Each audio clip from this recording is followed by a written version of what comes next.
Muito se fala sobre esperança no Natal, sobre a promessa de coisas boas, e esse vídeo talvez não atinja suas expectativas se você estiver procurando algo assim. E eu digo isso porque entender o contraste entre o que Deus planejou pra gente viver e o que a gente de fato vive me ajudou muito a entender e a compreender o amor de Deus. E é um pouco sobre isso que a gente vai conversar hoje. Você já parou pra pensar em como era a vida das pessoas que viviam na época que Jesus veio ao mundo? Cara, eles não viviam um ambiente muito legal, não. Você provavelmente não ia gostar de viver numa sociedade daquelas.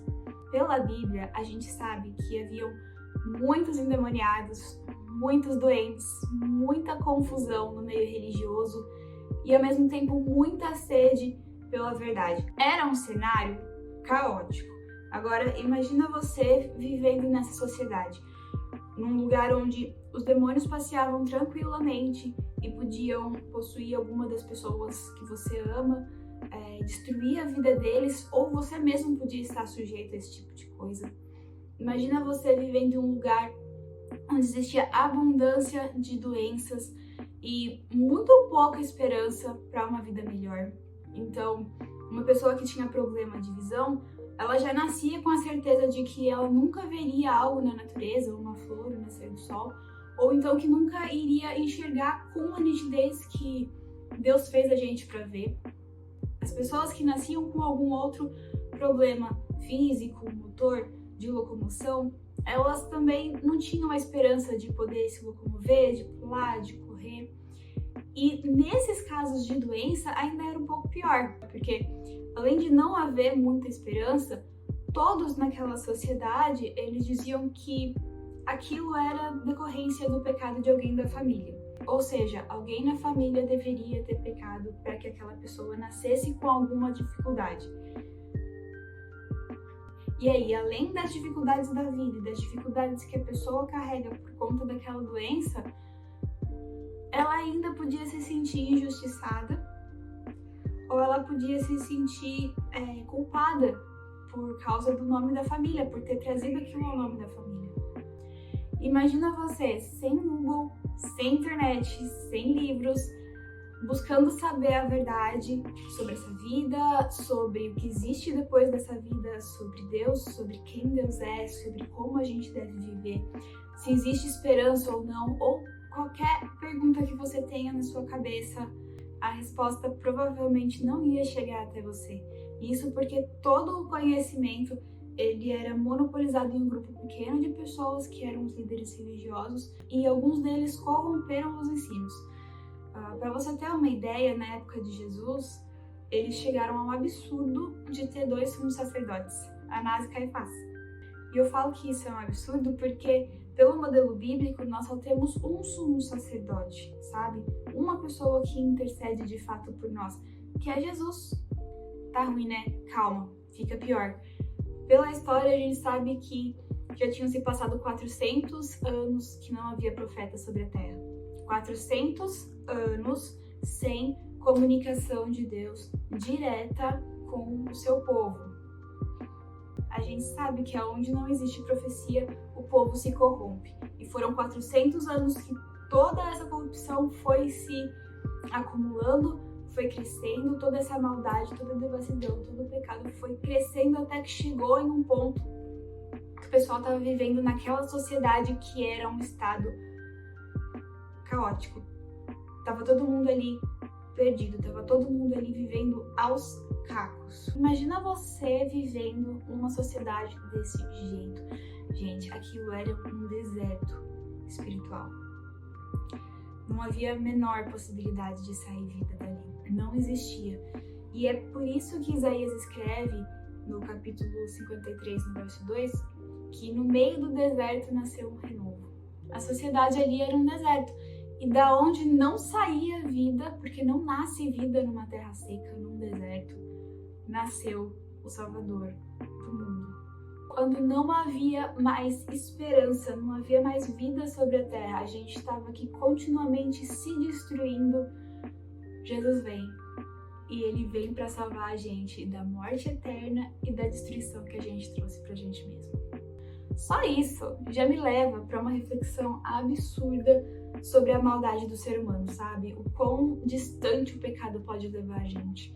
Às vezes a gente fica nessa de tentar brincar com o pecado, achando que a gente tem um domínio sobre ele, mas um pouquinho já faz um estrago absurdo, já é capaz de levar a gente para muito longe.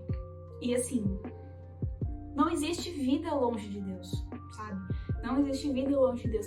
Essa foi uma época que mostrou muito claramente isso, sabe? Não existe vida, não existe esperança longe de Deus.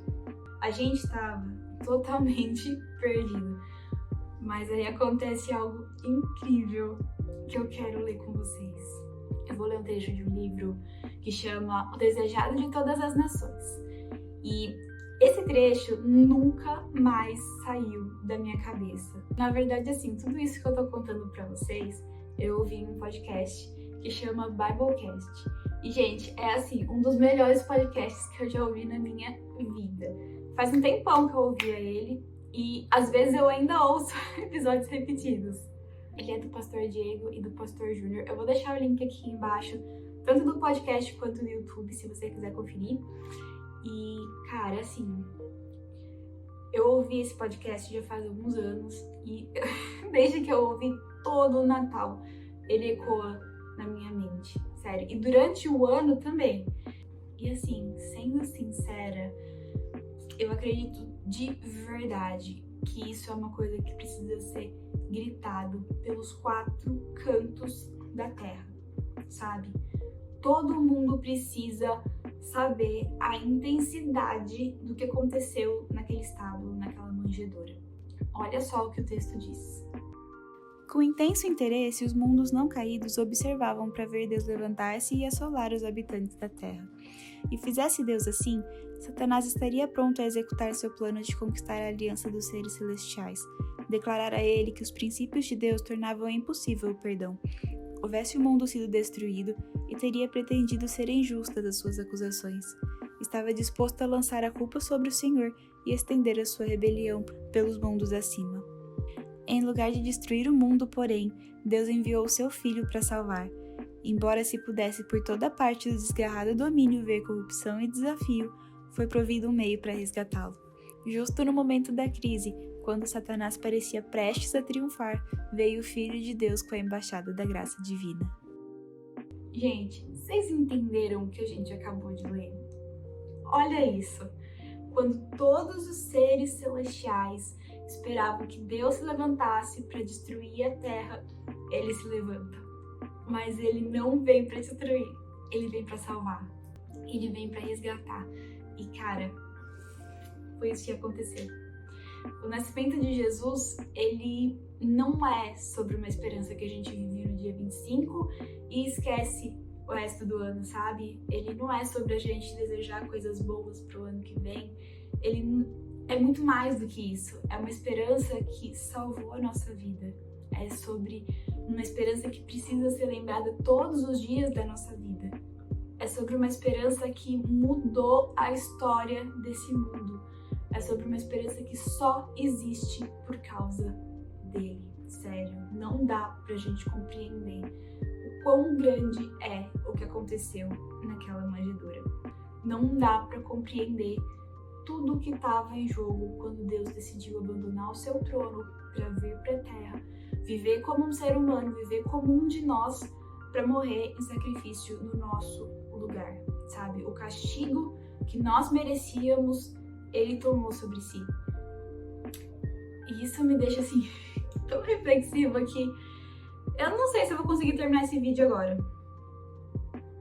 Jesus veio para salvar e para nos oferecer algo infinitamente melhor do que a gente sequer pode sonhar, sabe? A gente estava aqui aos cacos e ao invés de dar o fim que a gente merecia, ele vem tomar sobre si o nosso castigo e tudo isso para que a gente pudesse voltar a ser restaurado, voltar a ser chamados de filhos de Deus. Gente, compartilha com seus amigos. Sério, o mundo precisa saber o que aconteceu nessa data. Foi pela salvação deles, foi pela nossa foi pelo destino eterno de todos nós, sabe? Não existe amor maior que esse, não existe esperança maior que essa. Jesus, ele não ama de uma forma superficial, sabe? Ele ama com tudo o que ele é, ele se entrega. E mesmo no pior cenário já visto, ele veio, e isso é amor incondicional. Se você conhece alguém que você quer muito que entenda a profundidade do amor de Deus, cara, compartilha esse vídeo com ela, sério. Todo mundo precisa saber. O contraste evidencia a profundidade e a beleza do amor de Deus. Não existe vida sem Ele. E não existe esperança sem Ele. O nascimento de Jesus foi o início da nossa redenção. E por causa disso, hoje, a gente pode viver com esperança de dias melhores, porque Ele promete voltar e acabar com toda essa maldade. Então, assim, se eu tenho um conselho para te dar nesse Natal, compartilha o podcast, compartilha esse vídeo se você quiser, leia o livro, leia as histórias de Jesus, sabe? O tempo que a gente gasta com Ele para aprender mais sobre Jesus, sobre Deus, nunca é desperdiçado. Todo o tempo que a gente empenha para aprender mais sobre Jesus nunca é desperdiçado. A verdade liberta a gente. Então reserva um tempinho para fazer isso e vamos gritar para os 4 cantos da terra o quão incrível Ele é e o quão profundo é o amor dele pela humanidade, gente. Vamos fazer isso. E é isso. É sobre isso que eu queria conversar com vocês hoje. Eu desejo para vocês um ótimo Natal e um feliz ano novo também. A gente continua por aqui o ano que vem, se Deus quiser. E é isso. Eu te vejo no próximo vídeo.